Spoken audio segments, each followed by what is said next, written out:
Whenever I'm feeling a little out of sorts or things are feeling challenging for me, what I notice is that my physical space is probably a little bit disorganized.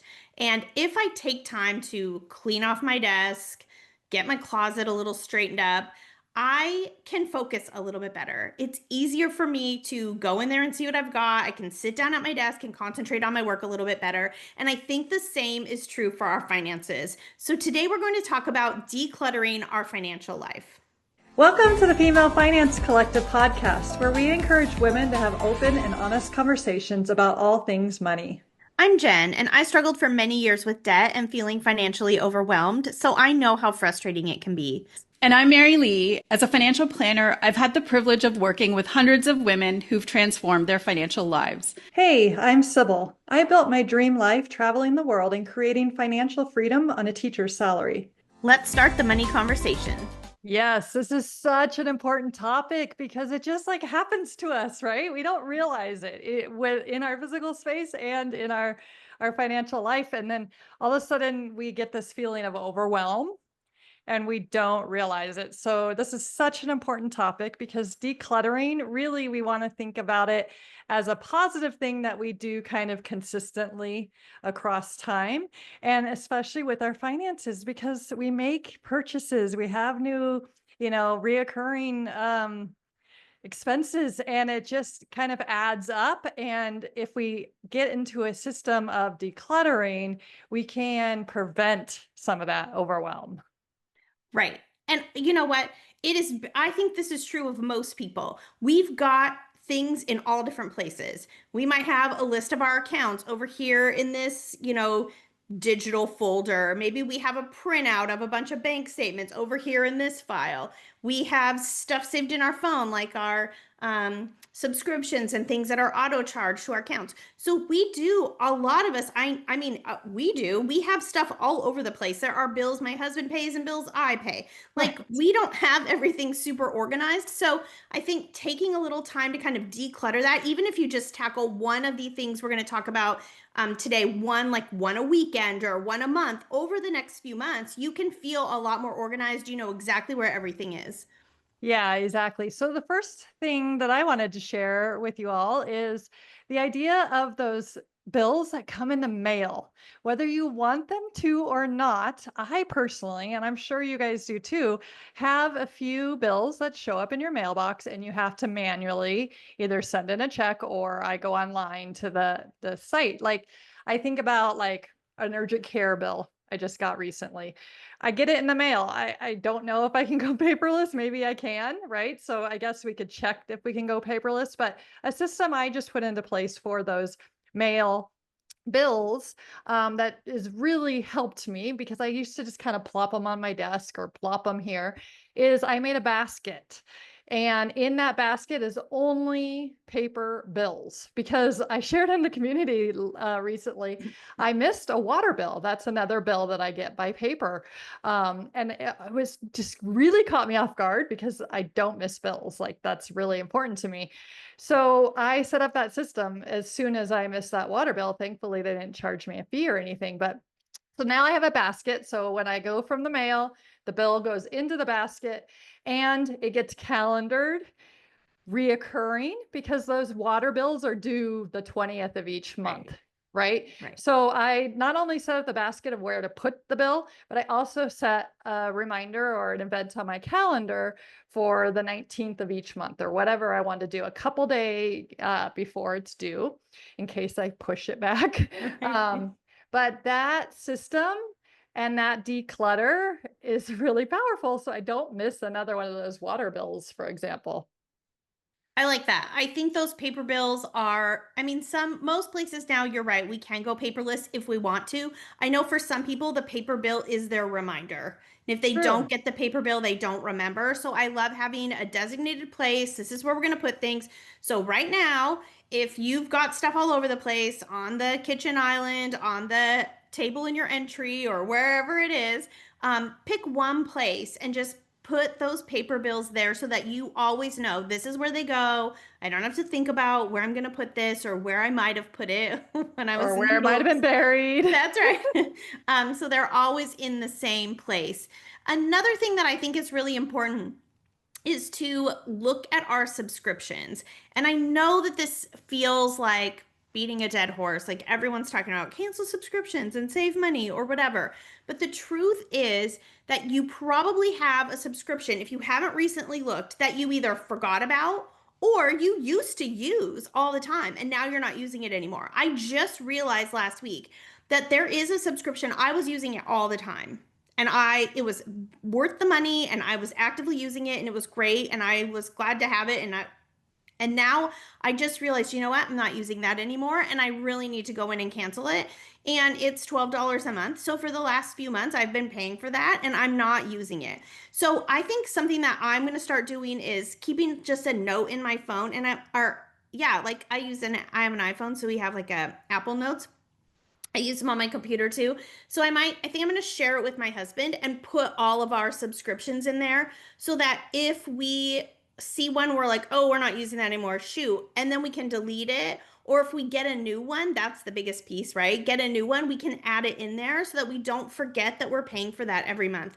That would really help me feel a little bit more organized because I feel like subscriptions are getting paid for with different methods, and I can't always remember which ones we have and how they're getting paid. Yeah, I love that idea. Another thing you can do, and then our next idea is use an app to manage your finances. So both Jen and I use Monarch Money. And for that example that you just shared, Jen, within Monarch Money, one of the things you can do is see which expenses are reoccurring. So Hmm. it's your subscriptions, like you said, and be really careful with those annual ones. We've been paying for Headspace for years, but we do it once a year, to get the best price. And now the same, we're using so many different other meditation apps that are free or just moved on. It used to be our go-to, and it's not anymore. Hmm. Um, but so man, I saw it pop up in Monarch Money and I was like, oh, asked my son, are we still using Headspace? No. Okay, well, we're going to take that. We're going to cancel that. So yeah, either, set up a system within Notes or a spreadsheet or use a money app, but somehow manage those reoccurring expenses and monitor it because it changes and no regrets, right?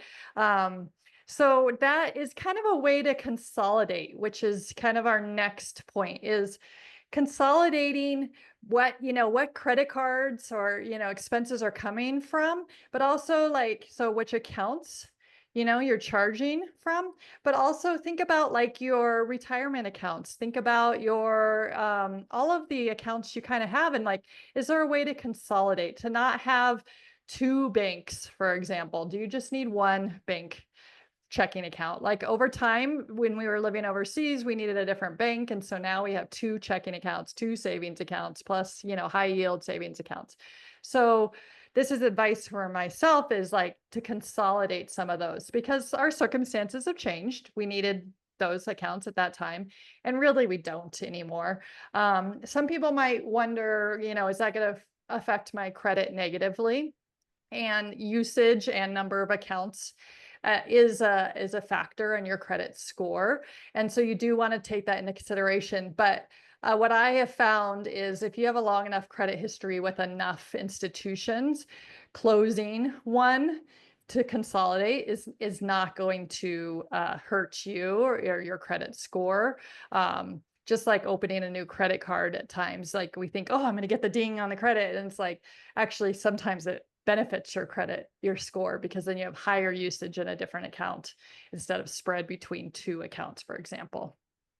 Right. I agree. Don't hesitate to close old accounts that you're not Yep. using anymore or accounts that you are using but you're like, "Oh, it's just stressing me out to remember to like transfer money for payments or whatever." Like put in the time that it takes to make sure nothing else is going to that account automatically or getting pulled from it and just close those out. It's not, and even if it does impact your credit, the impact is going to be really small Right. if you are continuing to pay your bills on time and to maintain your debt amount and all of that good stuff. It's not going to be that big of an impact.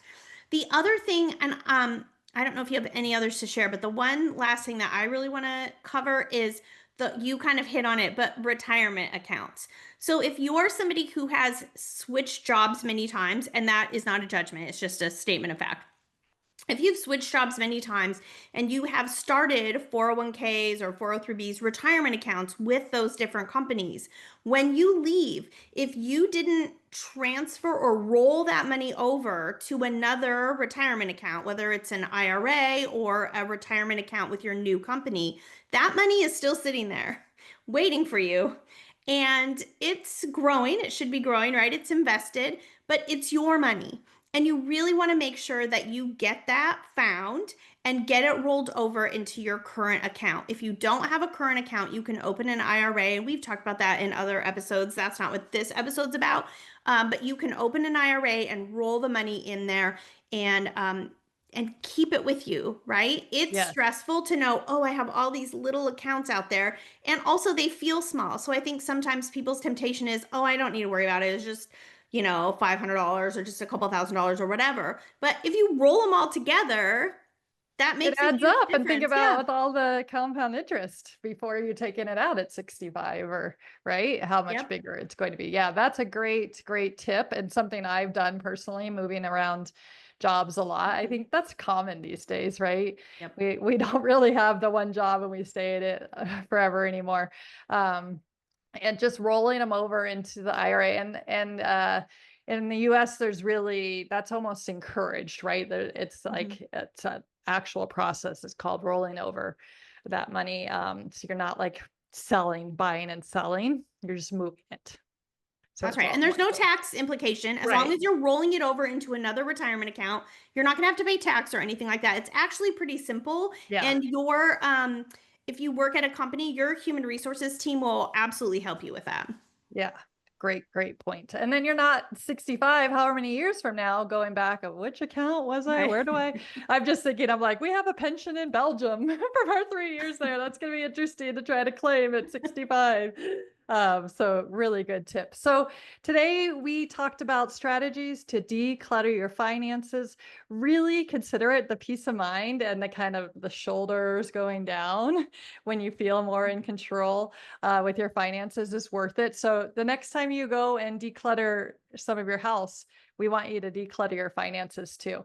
Let us know in the comments below what you're doing to declutter your finances, and listen in again next week. Thank you so much. We'll see you then.